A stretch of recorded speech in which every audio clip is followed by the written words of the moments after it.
What's poppin', everybody? It's Cerebral54. I'm recording this just after watching the Pokemon Direct, so all my thoughts are gonna be very fresh. Long story short, we got the Diamond and Pearl remakes we wanted, but I think it's safe to say they succeeded in being kind of unpredictable. A lot of people were sort of expecting the Diamond and Pearl remakes today. I was sort of 50-50. I thought maybe they're gonna announce them because eventually we know that they're gonna come, but maybe they'll just surprise us and do something completely different. Because, at least from my memory, every time we get the remakes, it's when we least expect it.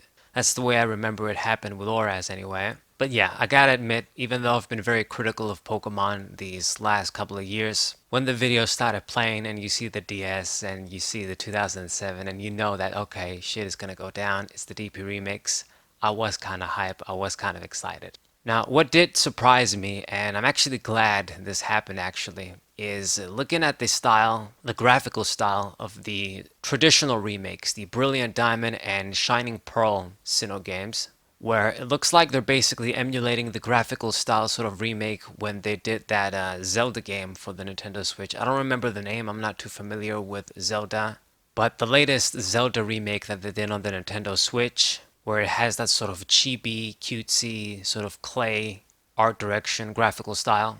They're doing this with Brilliant Diamond and Shining Pearl, and I actually think it's a good idea. I thought for sure if they're going to do the remix, it was just going to be the typical sort of Sword and Shield style we'd come to expect. But by doing this, it's going to make it look and feel more traditional, which is great for us old school guys that want this sort of classic gameplay, classic feel. Plus, I think it just fits better. If they're not going to go all out with graphics and go that super high fidelity route, going this sort of cutesy, chippy, traditional route is a good idea. They also mentioned in the video that the remakes aim to be extremely faithful, which is great, and that we're getting the full Sinnoh Pokedex with them. Now, whether that includes the Sinnoh Dex you have before getting the National Dex in the original Diamond and Pearl games, or the actual National Dex 493 Pokemon from those games, remains to be seen. But I would assume they probably mean the whole Diamond and Pearl Dex. Just like it would be if you were playing Diamond and Pearl as the latest games, you get 493 Pokemon and that's it.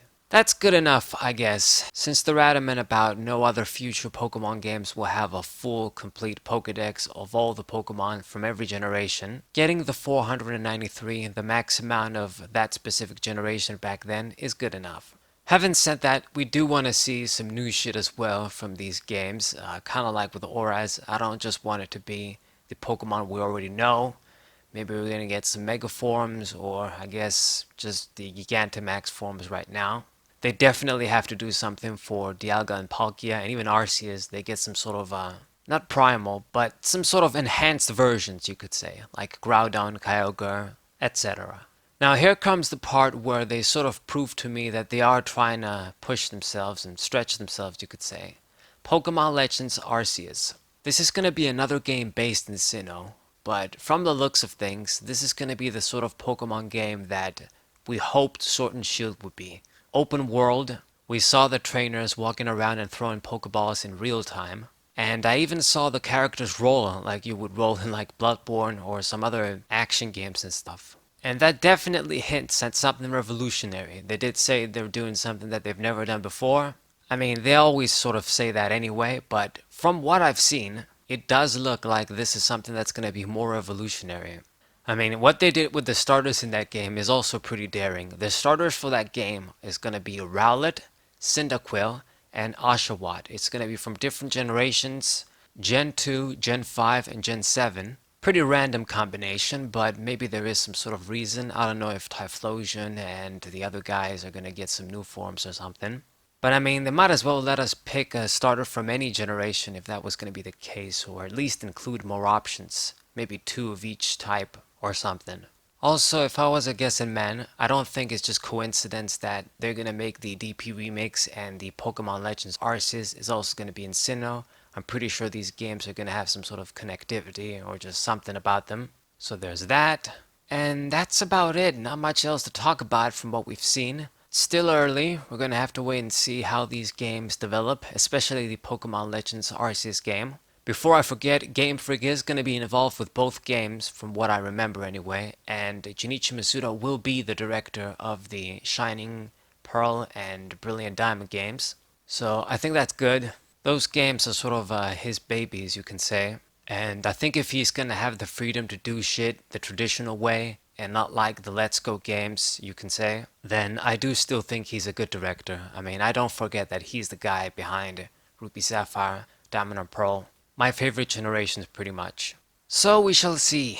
We shall have to wait and see.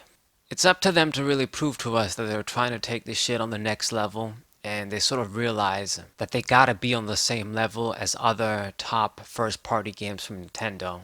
At the very least, I don't think Pokemon Legends Arceus is gonna be a worse game than Sword and Shield, but I suppose I shouldn't be optimistic with not enough evidence yet still. Okay, that's enough rambling. These are my fresh thoughts. I'm pretty sure I forgot a lot of stuff, but this is just a sort of impressions video after I just watched the direct.